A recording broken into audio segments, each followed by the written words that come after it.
Welcome, and Baruch atah Adonai Eloheinu melech haolam asher kitshanu b'mitzvotav v'tzivanu l'asok b'divrei Torah. And we are, Amen. thank you. We are starting, of course, on Torah Temimah, and we're on to in the early chapters of Genesis, and we'll take a look and see what he has to say. So, of course, Adam and Eve have just uh, eaten from the tree of knowledge of good and evil. They are bearing the consequences. And at this point, we are looking at the consequences to Adam for having eaten from the tree of knowledge of good and evil. So, Arora ha'adama ba'avurech, or ba'avurecha. Let's take a look. It might be sort of poetic. Yeah, ba'avurecha. There it is, right?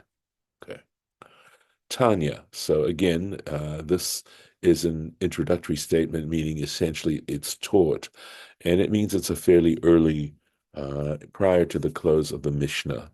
So in other words, this is a source that is before the year 200. Lama nitkala haaretz. Why was the earth cursed? Rabbi Yudan bar Shalom Amar. So Rabbi Yudan, son of Shalom, said, Al Yedei She'avra al Gzerotav Shel HaKadosh Baruch Hu. The reason it was cursed is that she had transgressed, the earth had transgressed the decree of the Holy One, blessed be He. What decree? She'amar, he said, Tidshe ha'aretz deshe esev mazria zera. He said, let the earth bring forth grass, seed bearing seed. Vehi lo astachin, and she did not do that. Elava totse haaretz tesha esev mazria zer lamina, but rather it said the earth brought forth desha, grass, right, herbs, grass that was forming seed according to its species, Now, there's a slight variation in the wording here, right? Tacha aretz desha esev mazria zera. And this is Eshe Mazria Zera Lamina, right? That's the difference according to its species. But we're going to find out that that actually is not what we're talking about. This, if we go back to that original passage, we'll see that a lot more is said, and Torah Temimah is going to go into that for us right now. Here we are. Kitzur Lashon Haktuvim Balkan. He says that we're actually looking at a shortening of all the words that were said. We're not being given all the words. We're just in B'kitzur, just in short, right? In summary, so to speak. V'chaser milah v'gomer. And he says the word v'gomer, meaning etc. In other words, back here, instead of where it says Esav Mazriya Zera v'gomer, it should have said v'gomer here, etc. And here also it should have said etc. So that word is left out, and he says that it really is significant, and we're going to see why, right? V'tzarich la'atik kol hatuvim. And the fact is that you have to look at all the verses. In other words, all the statements in these particular verses referring to the creation of the earth bringing forth vegetation, right? So he says, Totzeh haaretz v'gomer, let the earth bring forth. And it goes on to say, eitz tree, right? Tree of fruit, right? Fruit trees. V'totzeh haaretz v'gomer, and then it says, and the earth brought forth, and it says, eitz or sepri, it says tree, wood or trees making fruit, right? So the difference between trees of fruit and trees making fruit. Lomar, and the point here is Sha'akadosh Baruch Hu tziva al ha'adama, that the Holy One, blessed be He, commanded the earth shetotzi eitz pri ose pri, that the earth should bring forth fruit trees, right, making fruit. Demashma eitz meyuchad lagadel perot. In other words, one tree that would create all kinds of fruit, right? One tree. That's what this sounds like to me. Mashma means implies. So eitz is singular, right? right?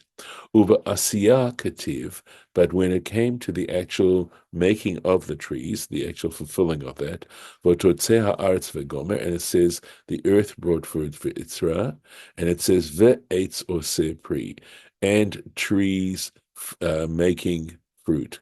It is fruit. The mashma that implies shegam gam eitz stam asa perot, right? So I think what he's saying is that this implies that even a plain tree, a regular tree, or saperot, made fruit, gave fruit, va'afilu ilan sarak kafi shenitba'er la'el. And even ilan sarak means a non-fruit bearing tree, according to what is clarified up above. Now, this sounds very much like there were that the that actually the earth went beyond it. It went further than what God had asked it to do. In other words, it's sounding, at least what he's saying here, sounds like all the trees made fruit and not Ilan Sarak, etc. Let's just keep seeing if it goes on into anything else here. Yeah. Bidrasha, ve'etz oseh pri, okay, in the explanation, I think drasha, ve'etz oseh pri, the explanation of a word ve'etz oseh pri, and trees making fruit, shinta bazeh, and the earth did something different here. Mitzivuyav shel HaKadosh Baruch Hu, from the commandment of the Holy One, blessed be He. V'lachen nikalala, and for this reason she was cursed. V'iyen od ba'od hasamuch, and we'll look further in the next little footnote. Right. Now, I will tell you that I have heard an interpretation also, or learned my first interpretation that I learned about this, is that when it says eitz pri, the suggestion is that the actual wood of the tree would have been fruit as well, that God had commanded the earth to bring forth trees which were fruit. Okay, that's different from what we just read here. If I'm understanding this correctly, um, it's sounding as if the earth actually went above and beyond what God had commanded it. And I guess I would have to go back and see what Torah Temimah has to say in that particular section there. So maybe next time we'll take another look at that and I will let you know. But let's keep going in the meantime with this particular section here. Okay, so we're here. We're actually, let me find the place. Here, we're actually here. We've gotten to this point here with this footnote. So that's Rabbi that's Rabbi Yudan Bar Shalom, his opinion. The Rabbi, and there's a difference of opinion here. The Rabbi Pinchas Amar, and Rabbi Pinchas said, Ki inash Amar. This is similar to a statement, right? A common expression. Late biza dechen ainak. Let the breasts be cursed because it had gave suck, right? In other words, we're talking about a situation where there's an evil person, and the curse is let the breasts that suckled that wicked person be cursed. Dichtiv, because it goes on to say, Arura adama ba'avurecha, because it says, let the earth be cursed because of you. And since we know that human beings were created from the ground, this is the point that Rabbi Pinchas is making, is that because it says, let the earth be cursed regarding you, in relationship to you, it's similar to saying, let the breasts be cursed that suckled you, because you are wicked, and just like the earth which gave forth man, because human beings were created from the earth. So that's Rabbi Pinchas's explanation as to why the earth was cursed. And it does, to me at least, sounds like he's disagreeing with Rabbi Yudan, who said the earth was cursed on its own because it didn't fulfill God's commandments, which, of course, leads to a question which Torah Temimah will raise and answer. And on the other hand, the Rabbi Pinchas explains why it was cursed at this particular point and not earlier on, because of man's eating from the tree of fruit of knowledge of good and evil. Okay, so let's go on, because there is a footnote on this, and that's Kaf Dalet 24. Retzono lomar. So we're talking about now Rabbi Pinchas. Mashal b'nei Adam. It is a proverb, a human proverb, people proverb, who she'omrim arurim hashadaim, who say, "Let the breasts be cursed, shekach heniku v'gadlo," because they were the ones who gave him suck and raised him. V'hu svarale, and so Rabbi Pinchas is of the opinion, the lo shinta adama, that in fact the earth did not do anything mitzivui shel HaKadosh Baruch Hu, that the earth itself never did anything wrong.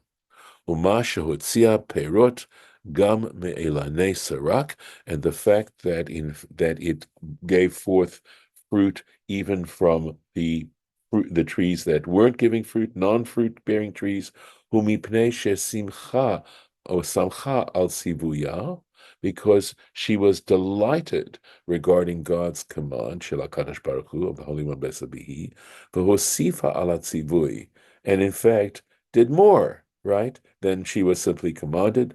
V'yen piresh Rashi la'el aleph yud aleph. So that's the verse, chapter 1, verse 11. He says, check out Rashi's interpretation there. Okay, so that is interesting, right? So on the one hand, Rabbi Yudan criticizes the trees for doing more than they were asked to do. They didn't do exactly what they were told to do. And on the other hand, Rabbi Pinchas, right? Rabbi Pinchas says, no, no, no, no, no. That was actually a lovely thing. They were so happy to do it. They went above and beyond what God had told them. Now, of course, we now have trees that do not bear fruit. And of course, that's going back to simply fulfilling the original commandment, at least according to, Rabbi Pinchas. So going on now. Hine, lefi datzo, he says, according to this particular opinion, this is, Rabbi Pinchas, nechama shenikala ha'adama ata. It makes sense as to why the earth was cursed at this point in time. Keshechata ha'adam, that is to say, when Adam, right, sinned. But according to the previous opinion, Shinit Kalala Mechamat Atzma, that in fact she was cursed on her own account, the earth was cursed on its own account. Tzarich what we need to look at that further, right? Lama lo nit kalala miyad. Why wasn't the earth cursed immediately? Keshechat'a, when it sinned. V'lamas mathimtim la ad ata. And why was there a delay? Why did God delay it for her until now? V'yesh lomar, and one might answer, one can say, mishum de vehemet kilalata adama, that in reality the curse of the earth nogaat gam la adam, because it also affects human beings. The curse of the earth doesn't just affect the earth; it also affects human beings. Ki im ha'adama eineu notenet kocha, because if in fact the earth doesn't give forth its strength, right, if it doesn't produce, halo mimela, automatically, yagish ha'adam berata. Human beings are also going to sense the evil that has come to the earth, right? They're also going to get the consequence of it. And for this reason, as long as man hadn't sinned yet, it was impossible for God to curse the earth.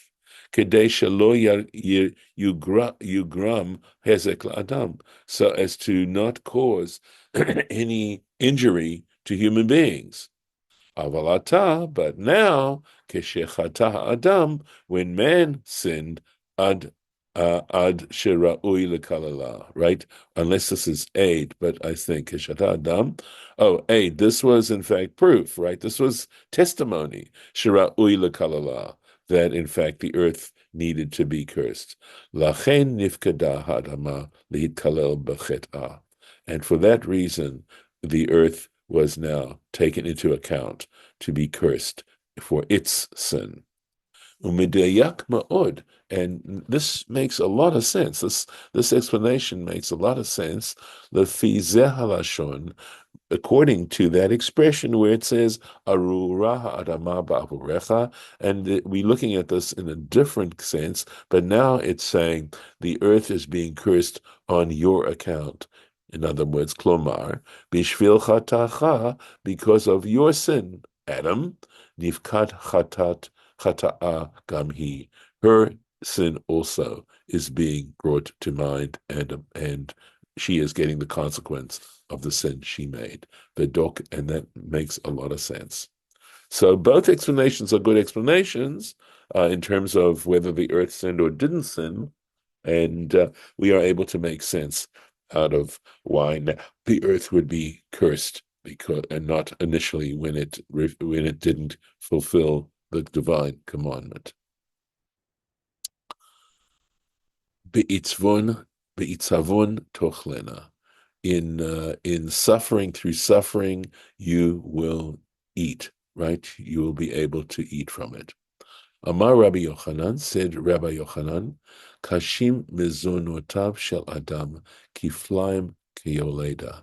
He says, just trying to feed, trying to gather enough food for us to eat, for human beings to consume, is double the trouble of a woman in birth.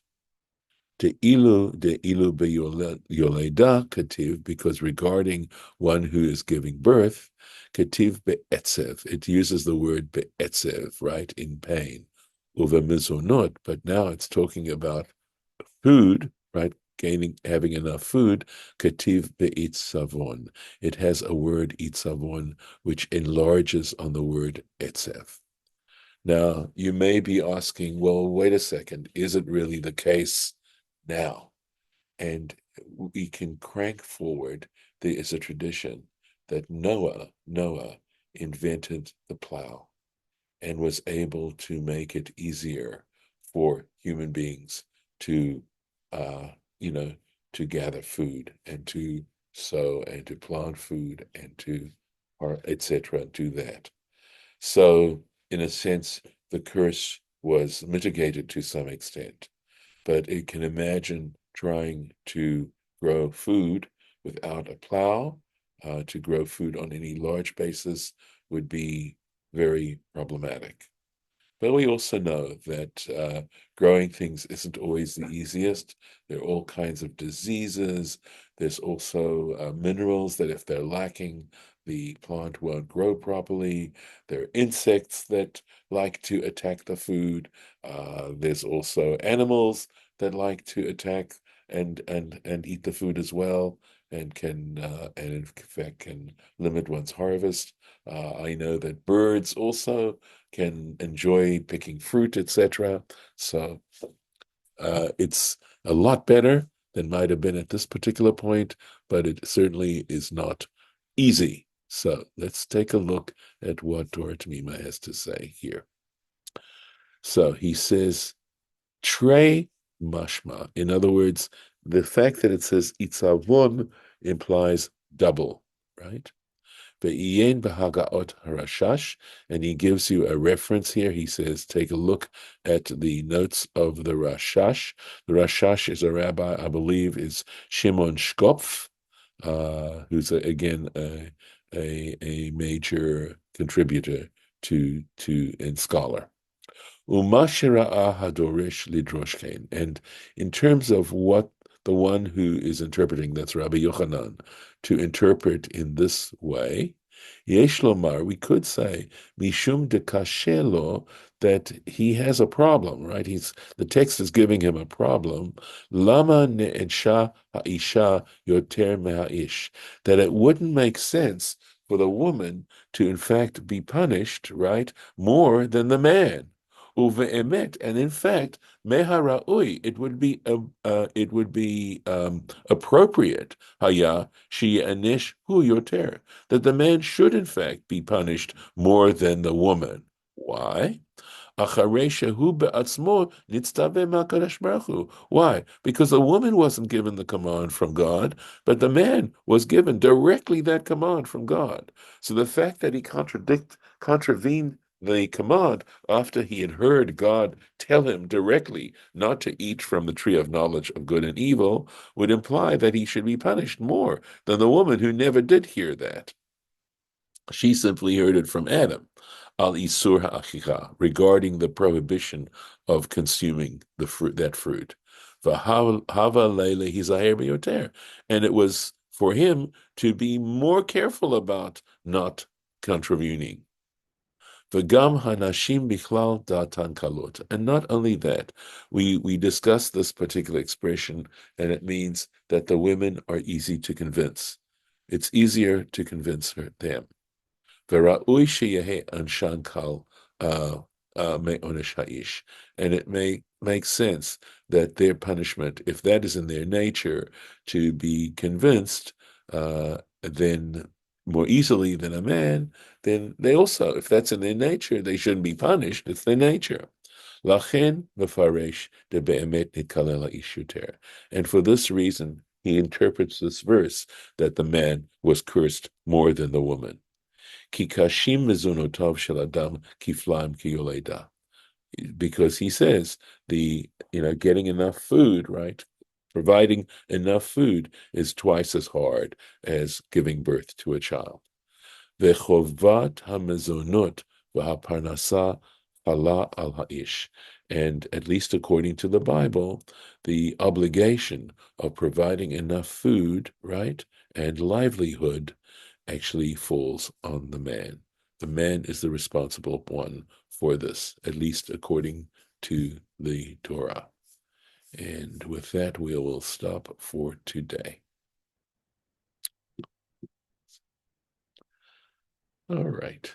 Before I stop the recording, any questions or comments for the record? I think one of the rabbis that I like is that the earth was not cursed; that Yes. the fruit was there for Adam and Eve to eat, and Adam was God told Adam not to eat of the fruit of the tree. You had plenty of fruit there.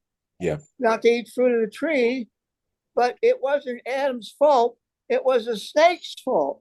The snake was the one that should have been punished. Well, he was eventually. He had was to go punished first. underground then. Harlan, he was punished first, and he wasn't asked why he did it. He was simply punished because he was the seducer. We had that comment. So if you look at the order in which the snake, Eve, and Adam are punished, it's exactly in that order. So, Right. yeah. Okay. Well, very good. I'm going to stop the recording.